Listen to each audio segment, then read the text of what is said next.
কোনো রকম east, baking powder, baking soda ছাড়াই এরকম নরম তুলতুলে তালের পিঠা তৈরি করে নিব আজ। একেবারে অথেন্টিকভাবে যেভাবে কাঁঠাল পাতা দিয়ে তালের পিঠা তৈরি করে নেওয়া হয় আজ সেটাই শেয়ার করব। আসসালামু আলাইকুম সবাইকে, কেমন আছেন আপনারা সবাই? আজকে তালের পিঠা তৈরি করে নিব কাঁঠাল পাতা দিয়ে। এটি একেবারে ঐতিহ্যবাহী, যেভাবে অথেন্টিকভাবে তৈরি করা হয় সেভাবেই। এখন তো নানা মোল্ড করেই তৈরি করা নেওয়া যায়। আজকে আমি দেখাবো চায়ের কাপে আর কাঁঠাল পাতাতে দুইভাবেই তৈরি করে দেখাবো, যেভাবে এটি সহজেই তৈরি করে নেওয়া যায়। এখানে আমি কিছু কাঁঠাল পাতা পরিষ্কার করে ধুয়ে পানিগুলো ভালো করে মুছে নিয়েছি। তারপরে এখানে আমি একটু তেল ব্রাশ করে নিব। এভাবে প্রত্যেকটা পাতাতে তেল লাগিয়ে নিব। এভাবে তেল লাগিয়ে নিলে পিঠাগুলো সহজেই এই পাতা থেকে উঠে আসবে। তো এখন প্রত্যেকটাতে আমি এভাবে তেলগুলো লাগিয়ে নিচ্ছি।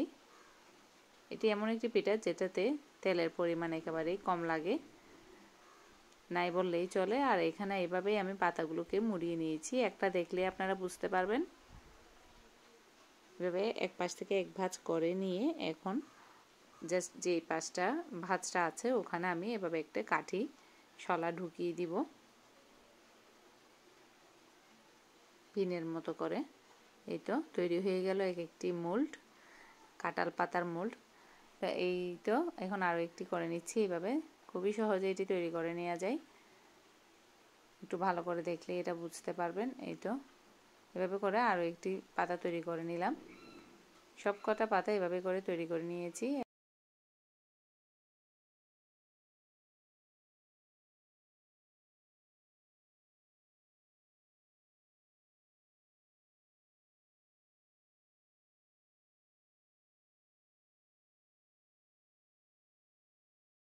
সব কটা পাতা দিয়ে মোল্ড তৈরি করে নিয়ে এটাকে এখন আমি ভাঁজ করে এক পাশে রেখে দিব।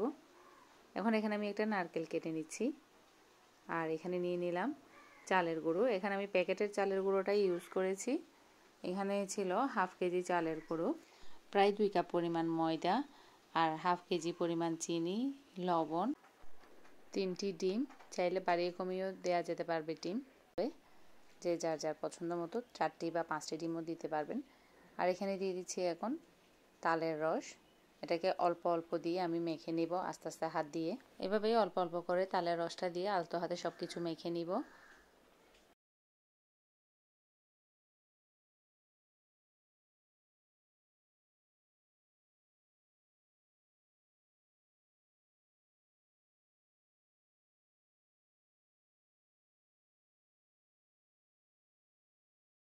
এভাবেই একটি স্মুথ পেস্ট তৈরি করে নিব। বেশি পাতলাও হবে না আবার বেশি ঘনও হবে না। এবার এটাকে আমি ঢেকে রেখে দিব। যখন এভাবেই উপর দিয়ে একটু বুদবুদ উঠবে তখনই আমি সেই কেটে রাখা নারকেলগুলো মিশিয়ে দেব। এখানে কোনো ইস্ট নেই, প্রাকৃতিকভাবেই এটা যখন পার্মানেন্ট হয়ে আসবে তখনই এখানে বুঝে নিতে হবে যে এই ব্যাটারটি তৈরি। উপর দিয়ে যখন বুদবুদ উঠবে এখন আমি এক একটি মোল্ড নিয়ে এখানে এই ব্যাটারটি দিয়ে দিচ্ছি। আর একটু সৌন্দর্যের জন্য উপর দিকেও কয়েকটি নারকেলের টুকরো দিয়ে দিচ্ছি। এভাবে করে সবকটা মোল্ড আমি তৈরি করে নিব। তবে সবগুলো একসাথে তৈরি করে নেওয়া যাবে না। এই তো পরিমাণ মতো এখানে রাইস কুকারে পানি দিয়ে এর ঢাকনার মধ্যে যে ছিদ্রগুলো আছে ওগুলোর মধ্যে এটাকে বসিয়ে দিয়ে ঢাকনাটা দিয়ে দিলাম। এভাবে করে কয়েক বেচ করে আমি তৈরি করে নিলাম এই পিঠাগুলো। এই তো দেখতে খুবই সুন্দর লাগছে আর খেতে তো দারুণ মজার এই পিঠাটি। এভাবে কে কে কাঁঠাল পাতা দিয়ে পিঠা তৈরি করে খেয়েছেন তালের পিঠা অবশ্যই জানাবেন। খুবই মজার খেতে হয়। আর এটি আগে এই ঐতিহ্যবাহী গ্রামের পিঠা হচ্ছে এটি। আগে এভাবেই তৈরি করে নিত কাঁঠাল পাতা দিয়ে। এখন তো নানা মোল্ড আর বিভিন্ন চায়ের কাপে তৈরি করে নেওয়া হয়। আজকে আমি দুভাবেই তৈরি করে নিব। প্রথমে কাঁঠাল পাতা দিয়ে তৈরি করে নিলাম, এরপর আমি চায়ের কাপে দিয়েই তৈরি করে নিয়ে দেখাবো। এভাবে কাঁঠাল পাতা দিয়ে তৈরি করে নিলে একটি আলাদা সুন্দর একটি সুঘ্রাণ হয়। খুবই নরম তুলতুলে আর খেতে খুবই মজার এই কাঁঠাল পাতার তালের পিঠাটি। এখন আমি তৈরি করে নিব কাপে। কাপটাকেও প্রথমে এখানে আমি তেল দিয়ে এভাবে একটু চারপাশে তেল লাগিয়ে নিলাম। তারপর এখানে আমি সেই ব্যাটারটা দিয়ে দিব আর উপর দিয়ে ঠিকই কিছু নারকেল ছড়িয়ে দিব।